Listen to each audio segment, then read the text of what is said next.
Lakecia Benjamin, welcome to Cultural Attaché.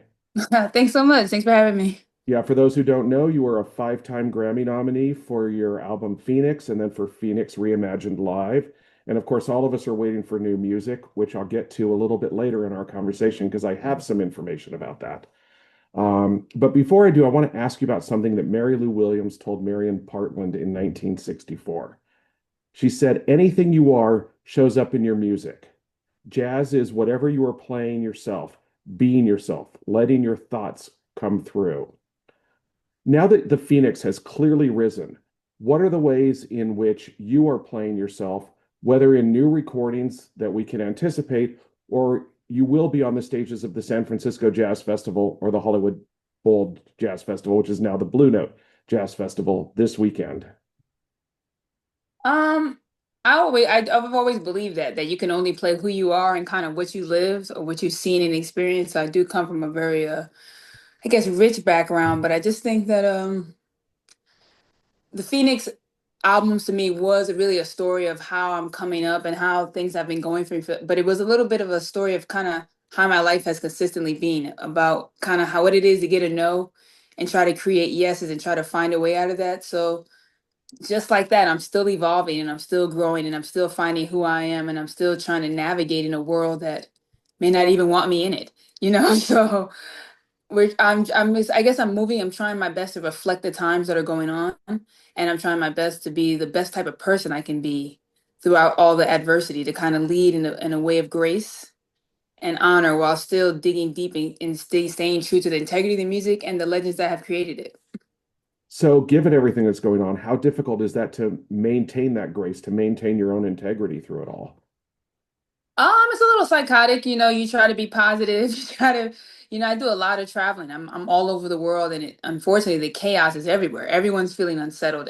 What happens in one nation affects another and we kind of domino. So humanity in general is kind of forgetting what it is to be human beings, what it is to love, what it is to get away from these devices and machines and kind of spend time with each other, and we're losing our a little bit of empathy and compassion in the process of it because we're just so focused on the self and survival. So I'm trying to make uplifting, positive, energetic, high, music that feeds people, and I'm trying to find a way to change that darkness into something that when people hear, they feel uplifted. So it's hard not to go James Blake on people, but Well, I think since you want to uplift people, I'm going to just cut to the chase and discuss Noble Rise, which I've been listening to for the past few days, which I really love. And that to me feels like music that can give us a reason to believe. So I'm wondering if you could tell me about the track and about getting Emmanuel Wilkins to join you for it. um, well, first for Emmanuel, I just felt like if, of course, there's a legacy of alto players, Gary Bartz, Kenny Garrett, Vincent Herring, I mean, Steve Wilson, a whole bunch of guys like, 60s and up that have made their mark. They are, if you go to see alto these days, you're going to go see them. So I wanted something that reflected the shape of the alto and where it is right now. And I felt that, in a humblest way I could say, me and Emmanuel are kind of the prime time people that are out there right now, at least on the alto saxophone alone, that are kind of redefining our own music in a certain way. And I wanted a song that moved past Phoenix and not just the adversity of that, and we're rising from the ashes and the red and everything like that, but just show the grace that I've tried to accept this new, like, found, I guess, attention that I'm getting, and to kind of show people what I'm intending to do with it, how I'm intending to handle it, and to move forward to some of the sounds and things that are coming up soon. Um, it's the idea of sounds that are coming up soon. It's like you have to create those sounds on a certain level. All artists have to create something new, in their own voice. What do you think future sounds are going to be? I'm looking for a way to kind of combine all of my, I don't want to say personalities, like I'm bipolar or something, but just all the aspects of my personality, with Phoenix and Phoenix Reimagined, and even maybe the Coltrane's. I don't really feel until the Pursuance of Coltrane's album came out that maybe the jazz world really got a sense of who I was as a band leader, or and some people didn't even know I had played with Clark Terry or that I had played with Rashid Ali, or they just kind of just met me at the Coltrane's place. And I had two albums before that. I wouldn't say they were flops, but they weren't as widely recognized. So there's a lot of different genres and styles and things that I've moved into, but I've always stayed true to my home base, which is jazz and the people that have raised me in it. So I'm trying to find a way to deal with more legend legendary people that are genre bending and breaking in the same right, but stay true with their integrity and styles. And there's a lot of people out there that are changing the boundaries. You look at Terrence Blanchard, look at Herbie Hancock, you look at Wynton Marsalis, they've Christian McBride, they've redefined what it means to be a musician as well as a business person, as well as music has no limits. Nor should it, frankly. Yeah. Um, well, there is a part of what you're going to be doing this weekend that it is truly part of great jazz tradition, and that's playing at the Hollywood Bowl. What does being part of that tradition and all of the thousands of artists who have played jazz on that stage mean to you personally? For one, it's absolutely insane that I'll get to play in front of an audience that size, in front of every little kid knows what Hollywood means. Bowl or not, Hollywood is the mainstream, is the limelight. And a lot of my favorite artists that have played that festival, it was at a time when people were just clamoring for jazz.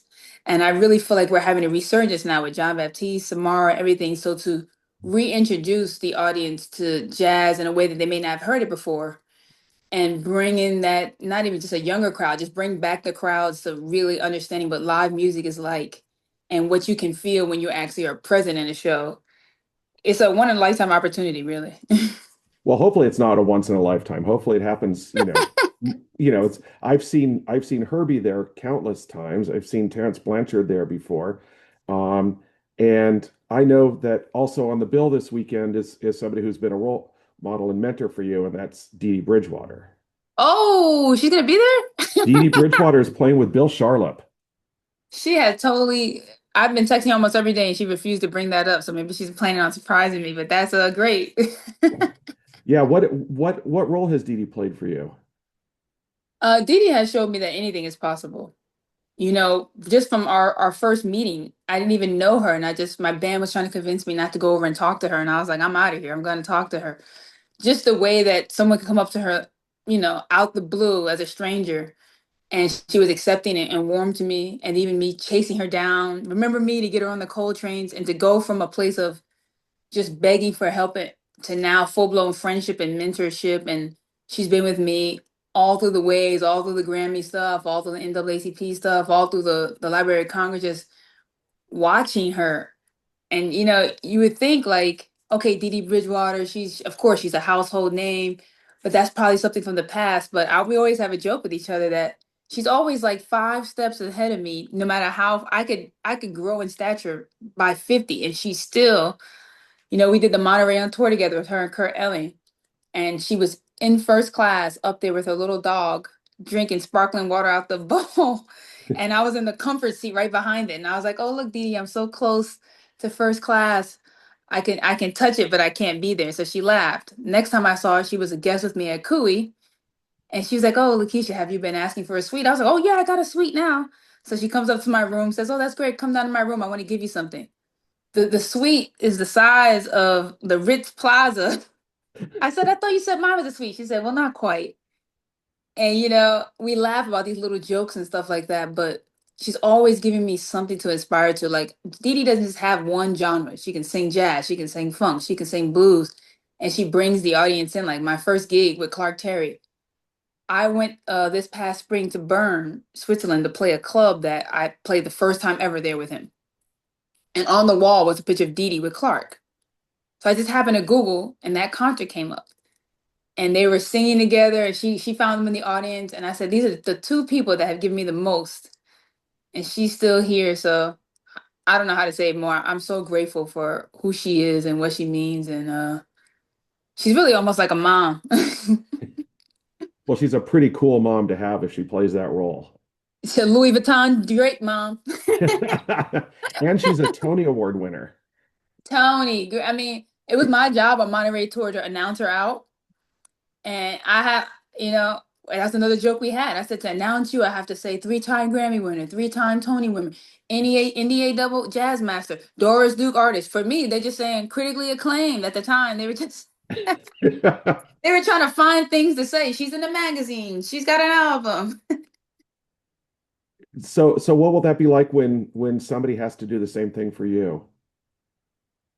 You know, I guess we'll see when it happens or if it happens, but it just shows the tradition of how it goes. You know, it just really shows is you're looking up to people and you have good intentions and as long as you aim for the stars, you'll reach the roof or something, you know, and just get as far as you can get and then turn right around and give it to somebody else and see how far they take it. You know, like the goal, what I've learned from I guess I call it Queen Dee Dee is that it's not a selfish thing. She's gotten where she's gotten and she's trying to get further, but she's giving to me hoping that I even can surpass her. So it's my job to find other people and say, hey, take this while I'm here, while I have it. And don't get 5 nominations, get 5 wins. Just go out there and try to open the door, crack the door, and let them kick it down. That sounds like good advice for anybody, regardless of what career they have. Yeah. Now, since you chose to be a band leader and make all the calls for yourself, what has surprised you most about your journey so far, and what are the things that you think need to change or could be better or easier for you?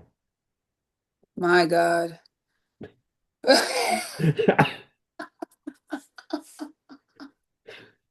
um, I guess picking the right team. And that goes all the way down to traveling the world can be difficult depending on how you look and how all kinds of things. Picking a team of people that is supportive in the same goal as you, that is supportive of your safety, supportive of just having good times in the music, picking management, everyone around you almost has to have the same drive as you. So that's been the most difficult thing because it's like these days as an artist, you're the web designer, you're the manager, you're the booking agent. And as you start to get to now where I'm delegating things, you start to realize you're still the gas in the tank. So I have more people working for me, but I'm still working even harder. So I think the workload of the band leader is I don't even know what the right word is, but it's enormous. So I would advise people to learn how to take care of you. Yeah.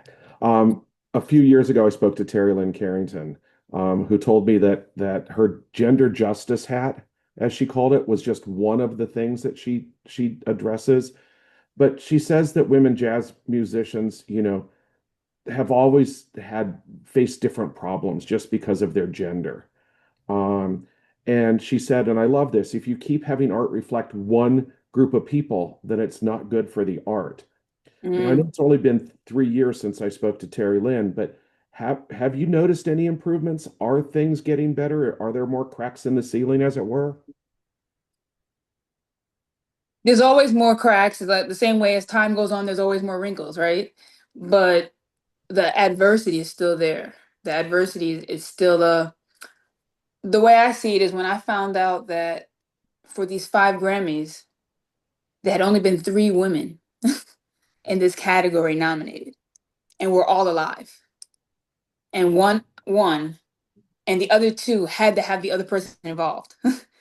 So last year was the first time that someone even had a nomination that was a woman that didn't include Terry. So the struggles are still there. As long as you can say, so long as someone can ask, what's it like to be a woman doctor? What's it like to be a woman lawyer? What's it like? Art only reflects a society. So if that's just the role that we have, and we're in a habit of right now creating, I don't want to say hyper masculine music, but we're only seeing that half, and the women that do succeed have to feed on that half of it. Otherwise, the guys don't want to play with you. So it's tricky. Yeah, and I'm not a woman, but I am a gay man, so I know certain prejudices and how those things Hmm. play out. But it's like you're a saxophone player. You're not a woman saxophone player. You're a saxophone player, and you should be treated, you know, you shouldn't have to be qualified by your gender or by anyone's sexuality or whatever. You should be what you are first, and the rest of it is just sort of part of that. Do you agree? I definitely agree. I mean, that's what I learned from Terry. The biggest thing I learned from her when I tried to get her, when I got her to produce Phoenix, I had realized that I have been existing only playing, in order to play with Christian, in order to play with Clark Terry, Rashid, all those people, you have to be friends with the guys and not just be friends with the guys that you can play well. You have to garner their respect and they have to enjoy hanging out with you and also not over sexualize you. So therefore you put yourself in like a little box of hoodie wearing, cover up, try to figure out how to be cool, and a whole nother side of you does not get expressed and does not come out because you're so busy trying to be somebody else so that you can survive and they can too pass down the music to you. And I just realized it's just no such thing. We all have masculine and feminine sides of ourselves and we choose how we're going to put them out there, and it's a shame that we live in a society where expressing those sides can cause like a panic. But when it takes, if someone sings a good love song, it's not a good love song only to the ladies. Men usually love the song, women love the song. We got to get out of this. I don't even know how to describe it. It's just such a this gender does this and this gender does that and this music does this and it's just not how people are anymore. We're exposed to so much now. How much do those ideas impact the way you communicate on stage with fellow musicians? If you know that they're having these thoughts, is there a way where that interrupts the ability to communicate well on stage as you're playing? No, I kind of see it as like almost like a cheat sheet. Like if I know from experience this is how you're thinking and I need to say eek ok org to get you to communicate back to me, I can go ahead and say it, but I can say it a little differently. So you understand what I mean? And I'm kind of forcing you and dragging you on. Like every time you play with someone, every time I go to a jam session and sit in and someone thinks, oh God, they don't know me, who's this? She's gonna be terrible. And I wear this audience out, their whole mind is shifted to damn.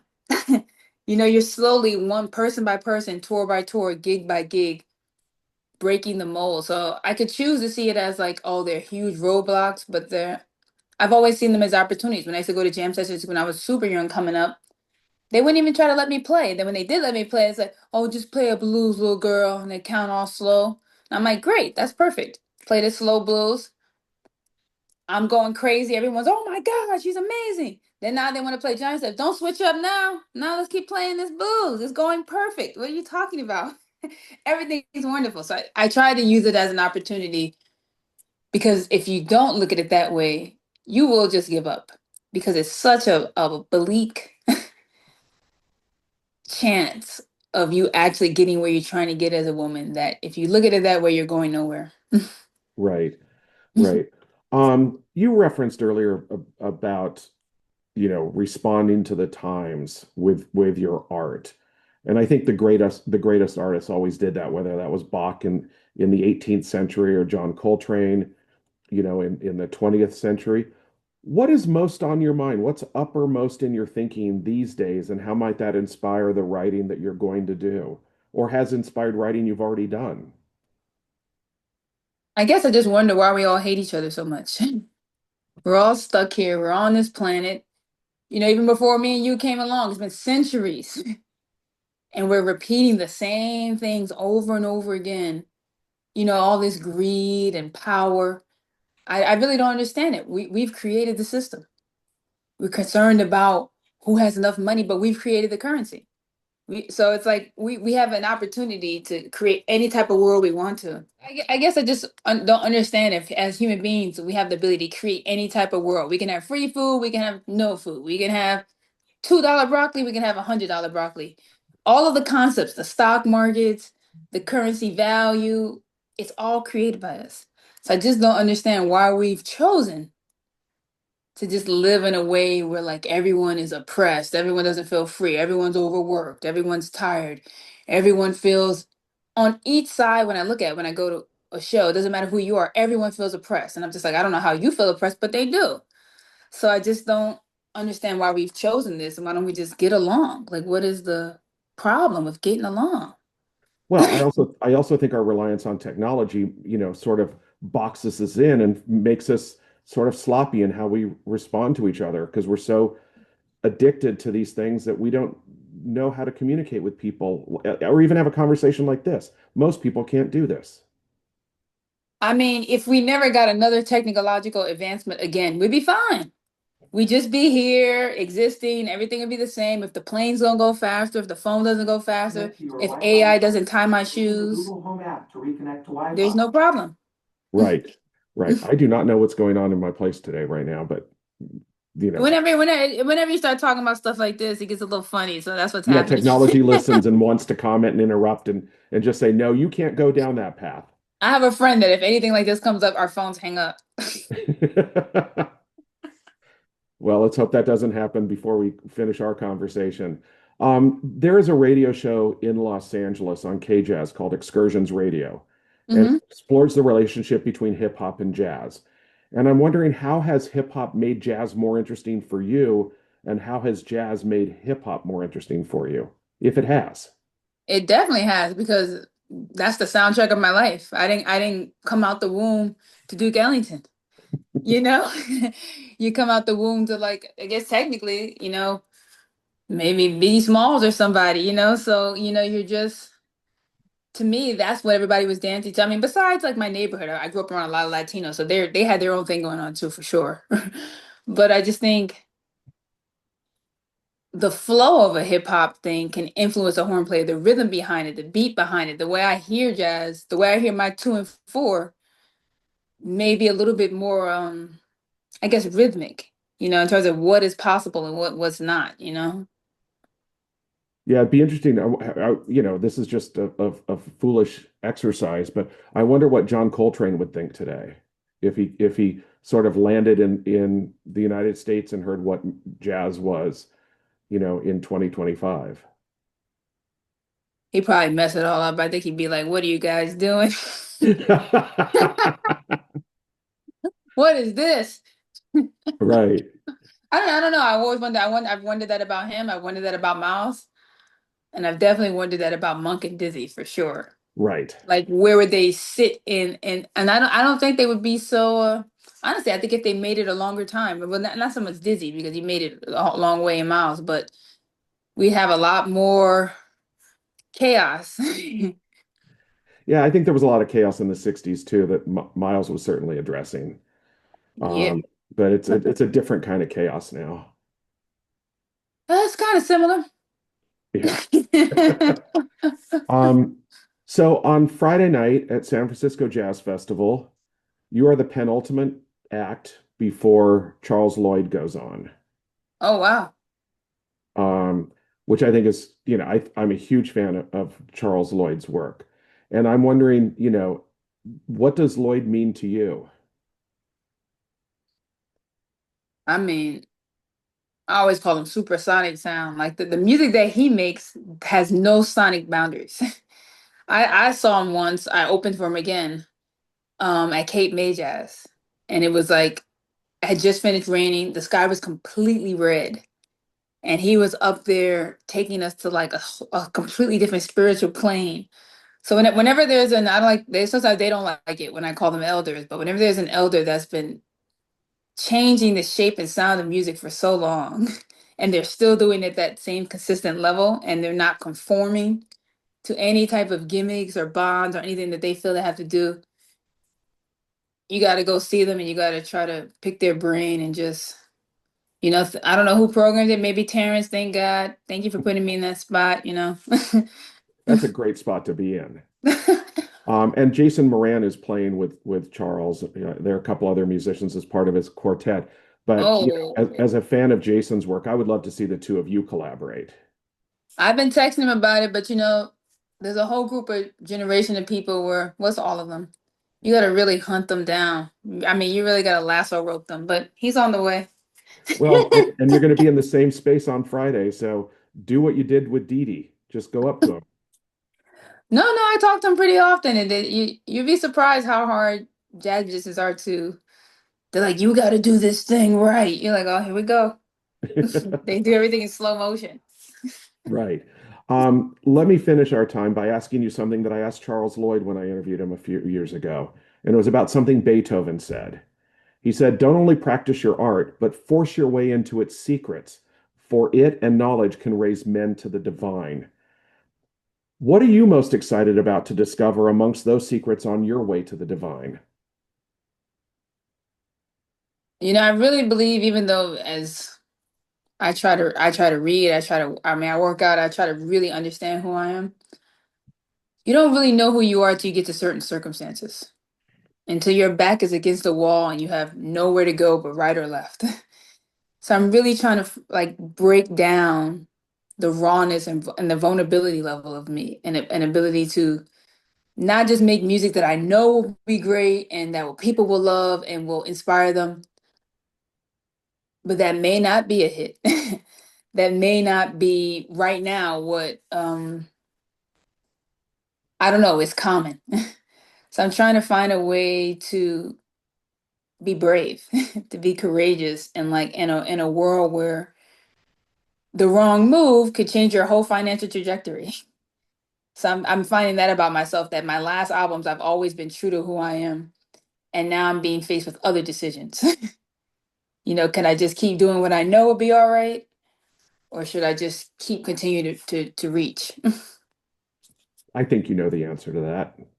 I think Yeah. you know in your heart what you want to do too. Yeah, I'm some people have a choice, some people could be the most wicked people ever and they just go on to live to be forever. It doesn't work like that for me. Either I go that way or nothing happens. So guess we'll see what's next. Well, I can't wait. Does Noble Rise indicate that there is another album forthcoming soon?